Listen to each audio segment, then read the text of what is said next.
With the new Goosebumps movie coming out soon, and of course it being a huge blip on my radar and hoping that it'll be good, I thought that we should take a look today at one of the original TV episodes again.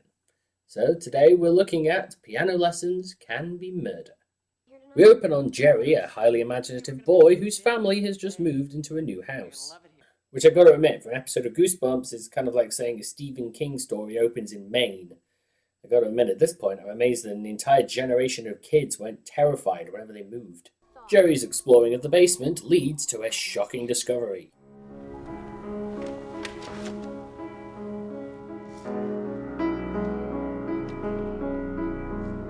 But someone's playing the original Resident Evil and has only just gotten to the piano puzzle.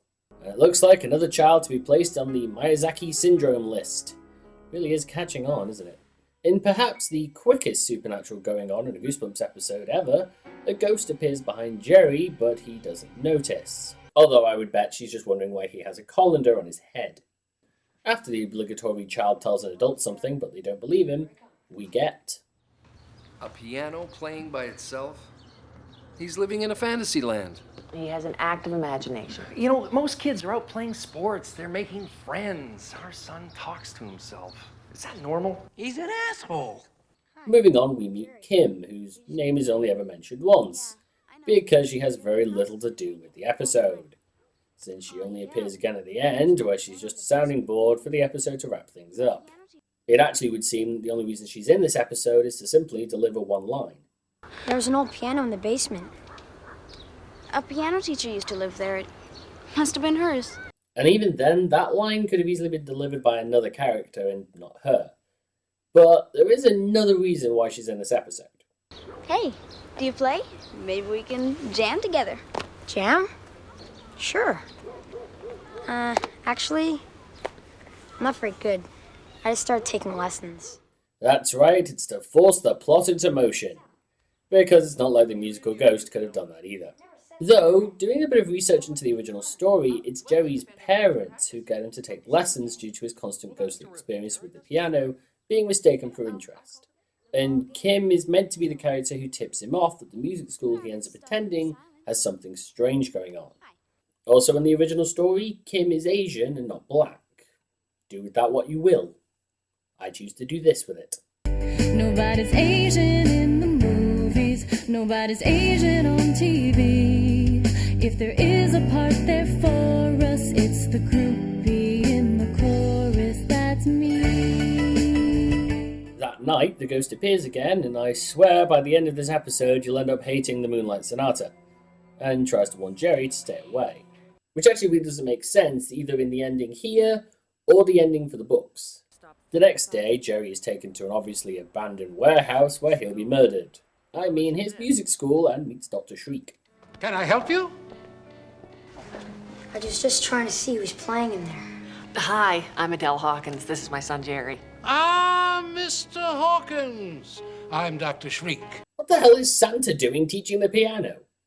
Although, I guess he has to do something between Christmases. The piano is considerably more demanding. But with hands like these, I'm sure you'll be a perfect student. Okay, one, that's terrifying on so many levels. And two, aren't you Dr. Vink from The Tale of the Phantom Cab? Vink's the name. Dr. Vink. Dr. Fink? Vink with a V. How do all these shows keep linking up on here? Seriously. After more creepy moments, which should totally be a red flag, Jerry is left alone with Dr. Shriek. What happened to your hands? They just don't work like they used to. But you have marvelous hands. Simply marvelous. Seriously, kid, run. Run far and run fast. After the lesson, Jerry wanders into a restricted section for no reason. I mean, look at it. They basically just throw in the towel on any actual purpose, and instead it's just because he's pretending. Downstairs, Jerry finds... Johnny 5, is that you? Number 5 feels like coming for your soul. Jerry meets Mr. Toggle, the handyman from school, and does his own version of Mark Wahlberg's What No. Oh man, yeah. That night, Jerry has a dream he's playing the piano and possibly crapped his pants, given the expression on his face, before running into the ghost lady again.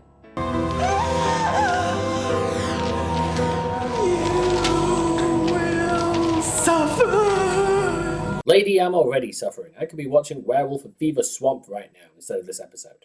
Back at the music school the next day, Dr. Shriek begins to lose control a little, almost falling over at one point, and being a little too concerned about Jerry's hands. Think about these hands. They're perfect. Perfect. Seriously, I'm starting to think that Tarantino's whole thing with feet is a more subtle fetish than this guy's for hands. Dr. Shriek begins to go mad, okay, madder, and chases Jerry down to the basement where he makes a shocking discovery.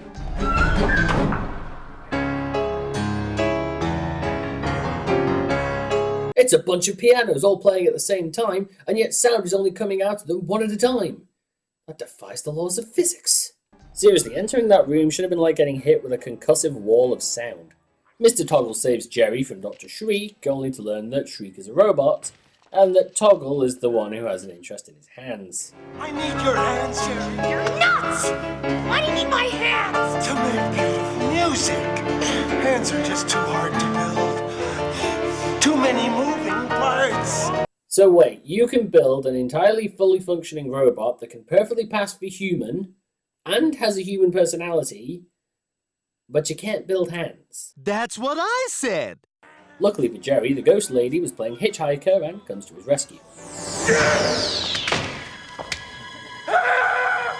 You've gone too far. I warned you. This time you've gone too far, Andrew Toggle. And given the dialogue, I'm not sure if that's supposed to be simply his own music teacher, or possibly his mother, who just also happened to be a music teacher. Although kudos are making obvious she was one of his victims, given these stumps for hands. Jerry does what he should have done in the beginning, and flees, as for some reason the ghost decides to fly out and scare him and his family.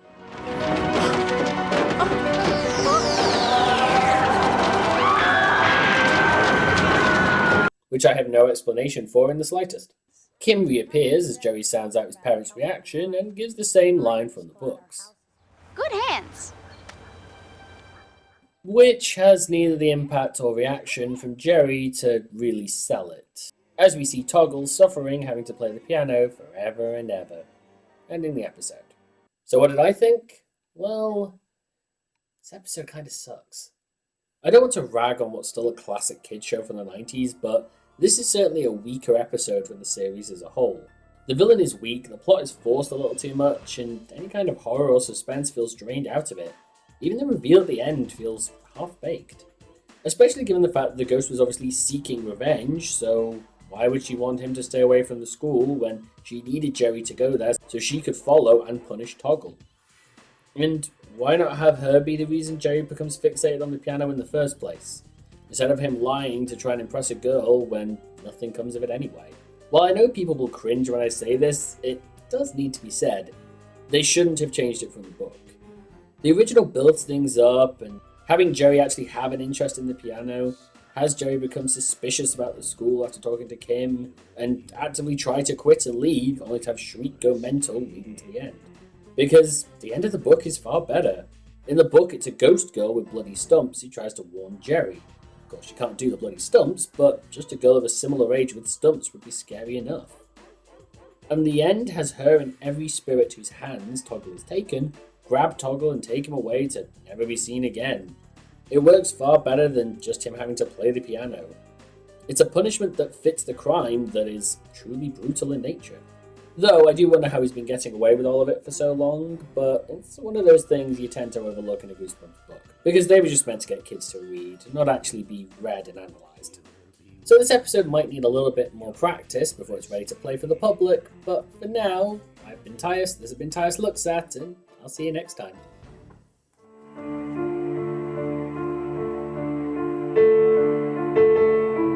No. It's not for that.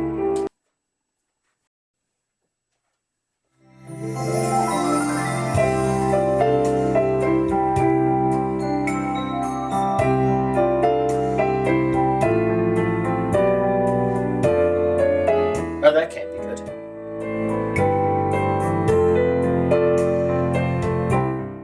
If you want to see the next one of these videos early, why not donate some money to the Patreon page? Or subscribe to this show's Facebook page or Twitter feed, so that way you can know when the episode is released to the general public. No matter what, thanks for watching.